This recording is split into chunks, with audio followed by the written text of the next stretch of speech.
नमस्कार दोस्तों, मैं अनीता संतवाल आप सबके सामने श्रीमद् भगवद गीता के चौथे अध्याय का पाठ प्रस्तुत कर रही हूँ। श्री कृष्ण भगवान बोले, इस अविनाशी कर्म योग को मैंने सूर्य से कहा, सूर्य ने मनु से कहा और मनु ने राजा इक्ष्वाकु से कहा। हे अर्जुन, इस परंपरा से प्राप्त ये योग सब राजर्षियों ने जाना, परंतु अधिक समय व्यतीत होने से ये लुप्त हो गया। वही प्राचीन योग आज तुमको मैंने बताया है, क्योंकि तुम मेरे भक्त और परम मित्र हो। ये योग रहस्य अति उत्तम है। अर्जुन कहने लगे, आपका जन्म तो अभी हुआ है और सूर्य का जन्म बहुत पहले हुआ था। मैं कैसे मानूं कि आपने सूर्य को ये योग बताया था। श्री कृष्ण भगवान बोले, हे अर्जुन, मेरे और तुम्हारे अनेक जन्म हो चुके हैं।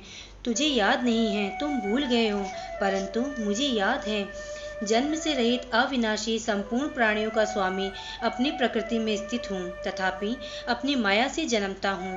हे भारत, जब जब धर्म की हानि होती है, अधर्म का प्राबल्य होता है, तब तब मैं ही जन्म लेता हूँ।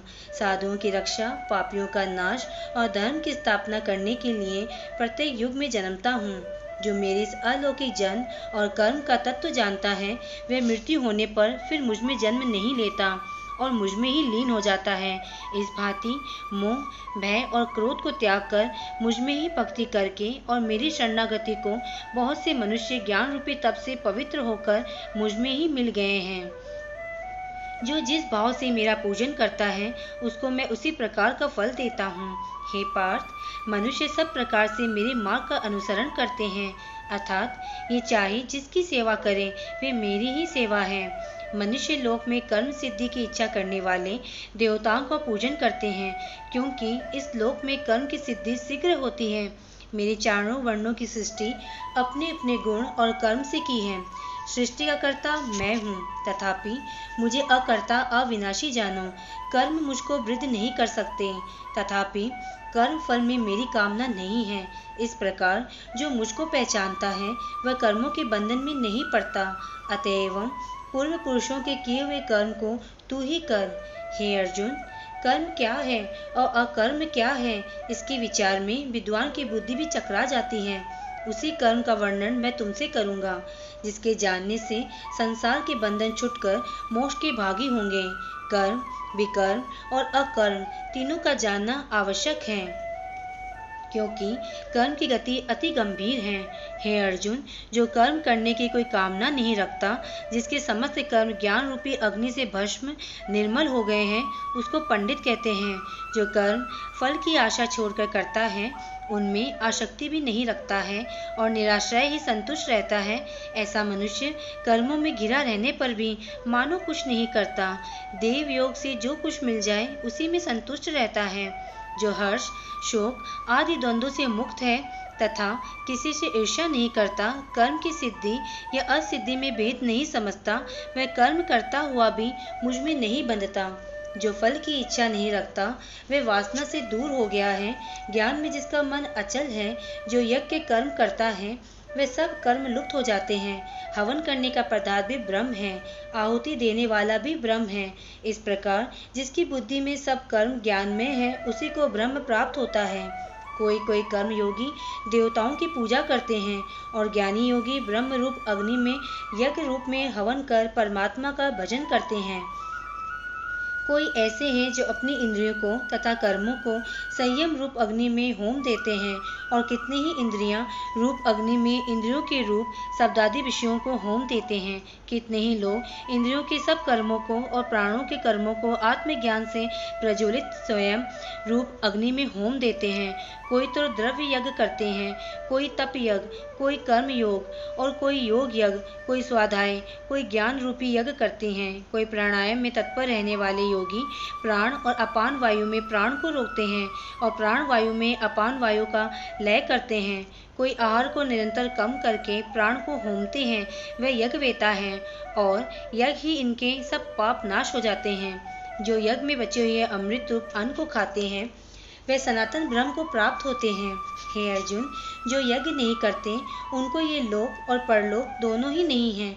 इस प्रकार से बहुत से यज्ञ वेद में विस्तार सहित वर्णित है। इन सबको कर्म से उत्पन्न हुआ जानो। हे परंतप, द्रव्य में यज्ञ से ज्ञान यज्ञ उत्तम है। हे पार्थ, फल सहित सब कर्म ज्ञान में समाप्त हो जाते हैं। सो उस ज्ञान यज्ञ का तत्वदर्शी और ज्ञानी लोग तुमको उपदेश करेंगे, इसलिए तुम उनकी सेवा करना और उनको विनय पूर्वक प्रसन्न करके ज्ञान यज्ञ जानना। इस ज्ञान का लाभ प्राप्त करके तुमको ऐसा मोह फिर न होगा। इसी ज्ञान से समस्त प्राणियों को तुम अपने में और मुझ में देखोगे। यदि सब प्राणियों से भी अधिक पाप करने वाले हो तो भी ज्ञान रूपी नौका से ही सब पाप रूपी समुद्र को पार कर जाओगे। हे अर्जुन, जिस प्रकार प्रज्वलित अग्नि लकड़ी को जलाकर भस्म कर देती है, वैसे ही ज्ञान रूपी अग्नि सब कर्मों को भस्म कर डालती है। इस लोक में ज्ञान के समान पवित्र और कुछ नहीं है। ये ब्रह्म बहुत काल पर्यंत कर्म योग से सिद्ध हुए पुरुषों को अपने आप ही प्राप्त होता है। जो श्रद्धावान पुरुष इंद्रियों को जीतकर ब्रह्म ज्ञान में लगा रहता है, वह ज्ञान को प्राप्त करता है और ज्ञान को पाकर अल्प समय में ही शांति को पा जाता है।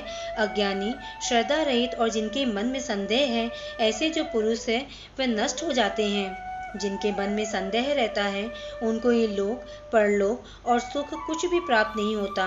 जिसने परमेश्वराधन और निष्काम कर्म योग के आश्रय से कर्म बंधन त्याग दिए हैं, हे अर्जुन, उस आत्मज्ञानी पुरुष को कर्म नहीं बांधते। अतएव अज्ञान से उत्पन्न हुए चित्त के इस संशय को ज्ञान रूपी तलवार से काटकर मेरे बताए हुए कर्म को करने के लिए प्रस्तुत हो जाओ। इति श्रीमद् भागवत गीता सुपनिषद सुब्रह्म विद्या योग शास्त्र श्री कृष्ण अर्जुन संवादे आत्म संयम योगो नामक चतुर्थ अध्याय समाप्त। चौथे अध्याय का महात्म्य। भगवान बोले, हे लक्ष्मी, जो पुरुष श्री गीता जी का पाठ करते हैं, उनके स्पर्श मात्र से अदम तय छुटकर मुक्ति को प्राप्त होता है। लक्ष्मी जी ने पूछा, हे महाराज, श्री गीता जी के पाठ करने वाले को छूकर कोई भी जीव मुक्त हुआ है? तब श्री भगवान ने कहा, हे लक्ष्मी, तुमको मैं मुक्त हुए की एक पुरातन कथा कहता हूँ।